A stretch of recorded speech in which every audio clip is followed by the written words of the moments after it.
बड़े कोई ब्राह्मण नहीं माने जाते थे। तो ब्रह्म दोष को दूर करने के लिए लक्ष्मण भगवान ने इस भूमि पर शास्त्रों के अनुसार 212 साल एक पैर पे खड़े होकर के तप किया है, जिस कारण पूरा भारत में अकेला मूर्ति लक्ष्मण जी का इधर है। बाकी आपने कहीं भी लक्ष्मण जी का सिंगल मूर्ति दर्शन नहीं किया होगा। तपस्या समाप्त होने के पश्चात यहाँ से पार आने जाने का कोई साधन नहीं था।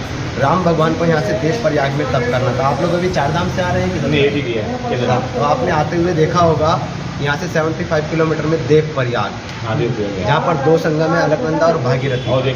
जो मेन राम झूला है वो आप लोग ऑलरेडी देख के आ चुके हैं। वो ब्रिज मेन राम झूला है, वहाँ पर राम जी का तपस्या स्थल है। पर इधर आने जाने के लिए कोई साधन नहीं था। तो सबसे पहले त्रेता युग में राम भगवान के कहने पर लक्ष्मण भगवान ने यहाँ पर बाणों के द्वारा पुल बनाया था। और वो जो पुल था अपने आप ही अंतर ध्यान हो गया था, जिस कारण से यात्रा स्थल यहाँ पर बढ़ने लगा। तो यात्रियों के अनुसार काफ़ी लोग आते थे और उसी पार से उस पार चले जाते थे, इस पार नहीं आ पाते थे। गाँव के लोगों ने एक रस्सियों का ब्रिज बनाया।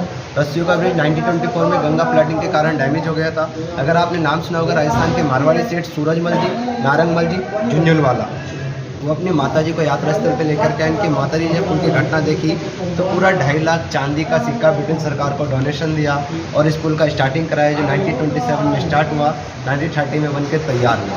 अंग्रेजों ने जब ये बनाया था तो उन्होंने भी इसको 100 साल का एज दिया था, जो अब फाइनल हो चुका है। इसलिए इस ब्रिज को बंद कर दिया गया है। 1 साल पहले इसका तार भी टूट गया था, तो लोग जाते थे, डरते थे, पूरा पार नहीं कर पाते थे। तो गवर्नमेंट ने इसको फाइनली बंद कर दिया है। दूसरा, आपका गुजरात में एक प्रॉब्लम हुआ था ना, ब्रिज टूट गया था, उसको देख करके ज़्यादा इसको बंद कर दिया गया है। तो अभी आप 2024 में आते हैं तो इस एरिया में आपको एक कांच का ब्रिज मिलेगा। वॉकिंग एरिया पूरा कांच का होगा। 2 पार्ट है इस साइड में। चारधाम यात्रा में बद्रीनाथ और केदारनाथ जी। जो बद्रीनाथ जी हैं वो पौड़ी गढ़वाल जिस क्षेत्र में आप लोग खड़े हैं, केदारनाथ जी आपको पीढ़ी गढ़वाल जो आप लोग देख के आए। तो उस साइड से एंट्री करेंगे अगर आप लोग तो केदारनाथ जी में एंट्री करेंगे, क्रॉसिंग आपका बद्रीनाथ जी में होगा। ये दोनों पार्ट पड़ते हैं आपके। तपोवन भूमि, भगवान लक्ष्मण जी का तपस्या स्थल, इसको तपोवन भूमि कहा जाता है। भगवान लक्ष्मण जी का स्थल देख करके काफ़ी साधुओं ने तप किया।